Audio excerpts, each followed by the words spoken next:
Hey, Jeff Bond here, and welcome to the Chat with Leaders podcast. We're a platform for leaders to share the inspiring things they're doing to lead themselves, their teams, and the communities they serve wisely.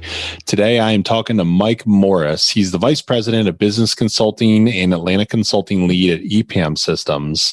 Mike is also a well-respected leader with High Tech Ministries in Atlanta, which is leading literally thousands of leaders into a life-changing relationship with Jesus Christ and creating business environments where people can explore faith within the workplace.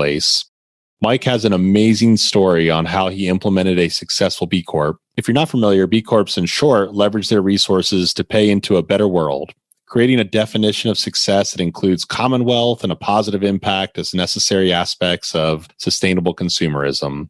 In this case, he called it democratizing expertise, where they gave away 10% of their consulting time to serve nonprofits, which resulted in a financial impact to these nonprofits far exceeding their own total revenue as a for-profit organization that was very successful. If you think about B Corps, think about Patagonia, Allbirds, Bombas Socks, Uncommon Goods. These are organizations that realize collectively we can really make a difference in this world that can bring each and every one of us tremendous meaning. It's a truly inspiring chat that I had with Mike today, and I hope that it inspires you as well. Enjoy. Mike, welcome to Chat with Leaders. Thanks for having me. It's good to be here again. You are a return guest, and I am so excited about it. Mike, we've got a great chat lined up for today around social impact via democratized expertise. And I think it's just amazing what you've done in the past. So I want to jump right in and ask, how did you come to this decision to found your former company, Broadgreen Solutions, as a certified benefit corporation and give away 10% of your consulting capacity for nonprofits, social entrepreneurs, and other B Corps? It's something I arrived at over an extended period of time. So I spent 15 years at a consultancy, had a great run there, but really had this entrepreneurial itch going back to at least when I was in high school. And, just felt like I had the right opportunity, saw some opportunities in the market and made the jump, had a business partner. We were talking through our business model. I gave a lot of credit to a friend of mine, Gordon Wong. He and I had been kicking around an idea, but I give him credit for first bringing it up. What if you could have a consultancy that gave away some of its time in a very serious manner? I had done some pro bono projects over time at previous employers, which was great, but it wasn't necessarily a long-term commitment. What if you could do that? We ended up calling that our purpose fund. I call him the father of the purpose fund. I actually asked him if it was okay if I ran with the idea when we jumped out to start Broadgreen, and he was like, go for it. And so our great hypothesis was that we could have a bigger impact giving away a steady percentage of our time than we could by giving away a steady percentage of our profits. And we were able, over the course of 5 years, to prove that out with over 20-some nonprofits, social entrepreneurs, people that we worked with, and we were able to really see the impact. But yeah, it was just something we kicked around for a while. I think it was previous pro bono experience, some paid work with nonprofits, seeing what consultants could do if we really got engaged and plugged in, and just wanting to scale that up. I love that. And I love the comparison too, particularly around stroking a check. Obviously, giving a profit is one way that we can have corporate social responsibility, but what is the exponential impact by actually giving away our times towards nonprofits whose mission is to serve their constituents, their community, and to make life better for the people they serve? So what was kind of like the decision point? I mean, before that, were you contributing financially to these organizations and you said like, maybe this doesn't, feel as right, or kind of? Yeah, some of the first ones, not like a yay me or yay my wife, but we still are givers. We still support some different groups. I think I was able to see the impact we had with our paid clients, a lot of large enterprise companies, for-profits, and work we had done previously, again, a little pro bono here and there, serving on a couple of boards. I saw what a good focused consulting project could do and the impact we could have, and thought, hey, let's really swing at this. For me as well, while, kind of scoping the business and laying out the business plan, we just thought, this would be, we would regret not trying this. I don't know that we'll regret actually doing it. Since then, my business partner, we spun off part of the business. He went with that. And then I, in the remaining part of the business, we became part of the place where I work now called EPAM. That's been a great move. But in talking with him, we don't regret a minute of what we were able to do with Broadgreen and our purpose fund. The work that we did from there was extremely fulfilling. So it was a great chapter, great entrepreneurial venture. I'm happy I did it on so many levels, but specifically this purpose fund has been outstanding. I would venture to say you build some really meaningful relationships too, with the ability to serve those nonprofit leaders, and your network does eventually become your net worth. And I think the one thing when we were talking before, you said, I hope you don't think less of me by saying this, but we did get some good profitable jobs out of that because people wanted to work with you and give you their business if they had budget for it. And so it did benefit you from a for-profit objective. So talk to me a little bit about that. Yeah, I have a mentor, Charlie Paparelli, who uses the phrase, what is it? Enlightened altruism, right? So you're doing something because you believe it is the right thing to do, but there's also some benefit in it sometimes. So I will say we stumbled into it. I didn't think this was a real thing, but we ended up discovering there were some large nonprofits, some large non-governmental organizations, NGOs, who had funds and needed to pay consultants to come work for them. And when we were in competitive situations, they would look at us, being a certified B Corp. And, you don't have to give away anything to be a certified B Corp. We just define that as part of our social purpose. But our social benefit work, our purpose fund, and these nonprofits would look at us and they would kind of look back and say, oh, you're people who are kind of like us. You are doing this because you believe in something, you're mission oriented. And so it helped us to beat out some other consultancies and get paid work at some nonprofits. I'd love to say that we were brilliant. We saw that coming, but it just sort of, I don't want to say it fell into our laps. We had some friends over at Amazon that pointed us towards the work. The first one worked, and then we did a few more. So it really ended up being a great thing. I will say the social benefit side wasn't necessarily appealing to everybody. We had some clients who, to be honest, they could have taken it or left it. They didn't necessarily care a whole lot, but they always remembered us for it. It made us unique. So sometimes, just standing out for something that is a good thing, we'd bump into some of these people, months later. Oh, you were those guys with that B Corp thingy. Like, yeah, that happy you remembered us, and for something positive as well. It's not always doable. And for the record, I don't think less of you. In fact, I'm grateful that you brought this up, because you have to be afloat in order to serve in this way. If you're a for-profit company, you got to pay your people. You got to have your consultants on staff. You got to have that 10% of time even available because you have the talent available for this. And so you need to be able to feed the tribe and stay afloat as a business. And I think it's an outstanding illustration that a lot of people need to know, which I think we'll unpack here in a minute. But how did you identify your purpose fund clients in the first place? How did they come to you? I know you mentioned Amazon, and in one case it pointed you in one direction, but what was kind of the most common scenario? I think we started off just with our natural network, started warming things up, lighting people up that we knew. As we were putting the word out, looking for paid clients, we also were letting people know what we were doing as a certified B Corp, which basically means an outside group comes in and certifies that we're doing what we said we do, and that we are a for-profit business, but with a defined social purpose and kind of a balanced decision framework, not just about shareholder return, which obviously I cared about, but also what's good for our people, what's good for our community, what's good for the planet. So we can kind of have a balanced decision framework. And as we put the word out, people would connect us here or there. I think our first couple of clients, they were trying to figure out exactly what we were talking about and were we for real. And then we got a couple of stories and it picked up momentum. I think it's just like the parallel would be our paid work. And you made a great point earlier. We were a for-profit business with a social purpose. You got to make the profit, right? You have to be paying the bills, paying your people, have to have some growth, or the social purpose stuff there's no business left around to build off of, right? So we had to do both at the same time. And I'm here to tell you, after a 5-year journey, it can be done. It really can be done. And it was a blast. And ideally, we'd all be sitting on a pile of cash, and our cash position was strong enough to where we didn't have to work for profit, right? And we could just give it all away. Yeah. That would be the ideal, but that's also not the reality. I'm kind of wired for work. Yeah, my brother and I were both Teamsters back in the day. We were in college. I'm kind of wired for work, so work's a good thing for me. I think I'd get in trouble if I didn't have to pay some bills every once in a while. This episode is brought to you by Inspire EDU, a nonprofit organization putting technology devices into the hands of Atlanta's underserved communities. The need for technology devices has accelerated due to the pandemic, and Inspire EDU makes a positive difference helping marginalized learners.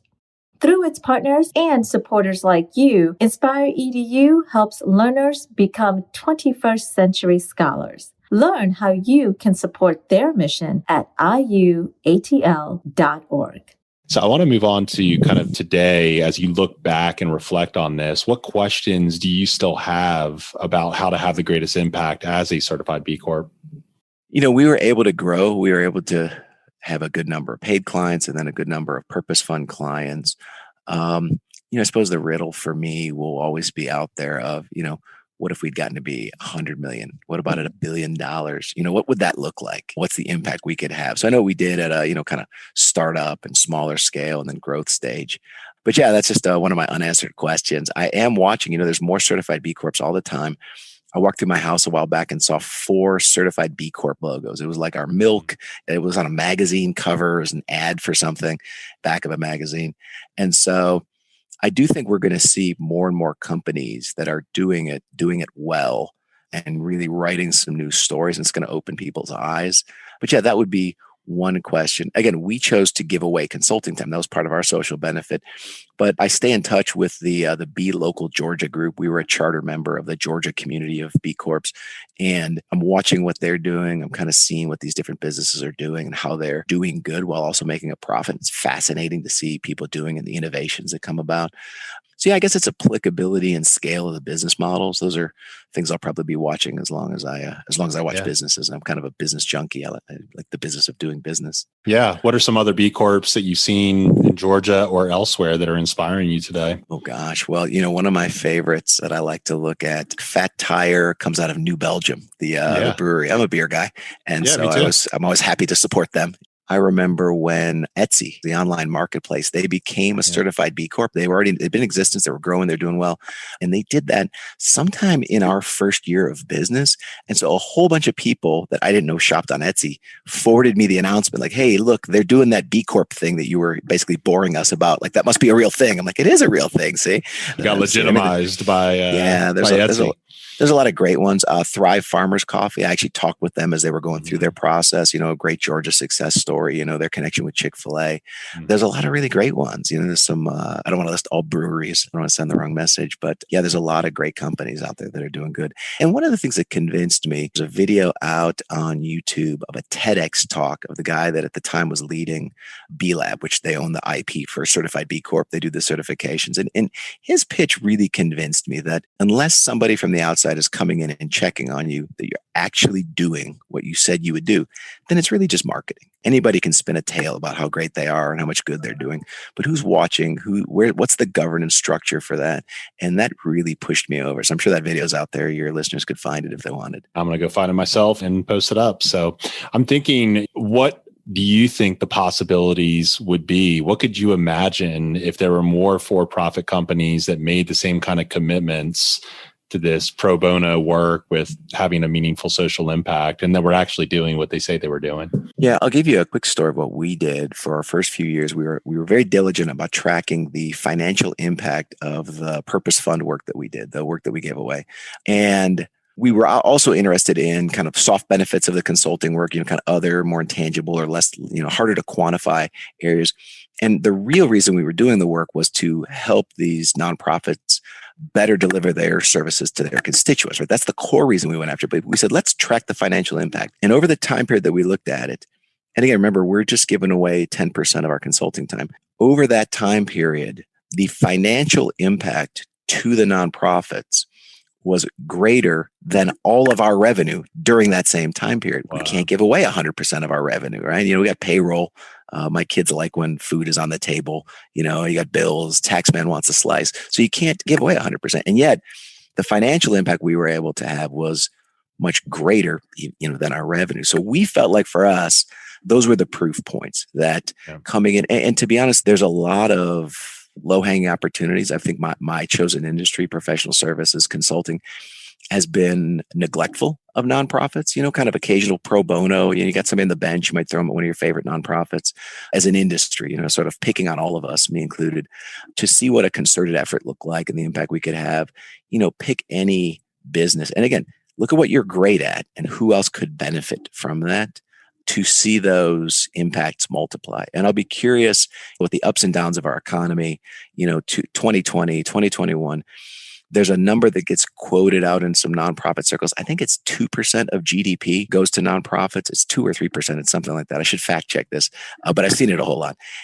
Economy goes up, same percentage. Economy comes down, same percentage. And so what we're really doing is tapping into this whole other resource pool and redirecting some of those resources at our favorite causes, at having a social impact. So again, I just wonder what could happen if we could unlock some more of that potential. Wow. Truly, truly inspiring. I hope that everyone goes back and listens to that and takes that to heart and considers, hey, what can I do with what I'm good at? And being in the professional services software consulting world and talking to nonprofit leaders all the time, not only on the podcast, but as part of our business, and thinking about how they can really revolutionize their digital presence, particularly as we become more physically distant and the world is different now after COVID.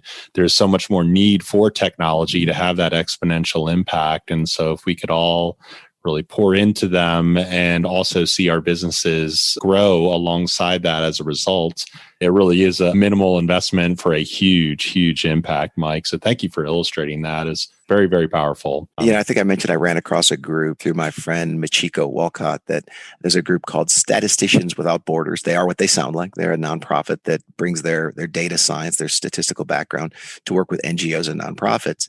And they all have day jobs. They're all doing something else. So I just really wonder, what if every listener looking at what are their God-given talents and abilities? What is it that makes them unique? Somebody out there needs that. And you don't have to give away all of your time, but can you find some of your time during your work week?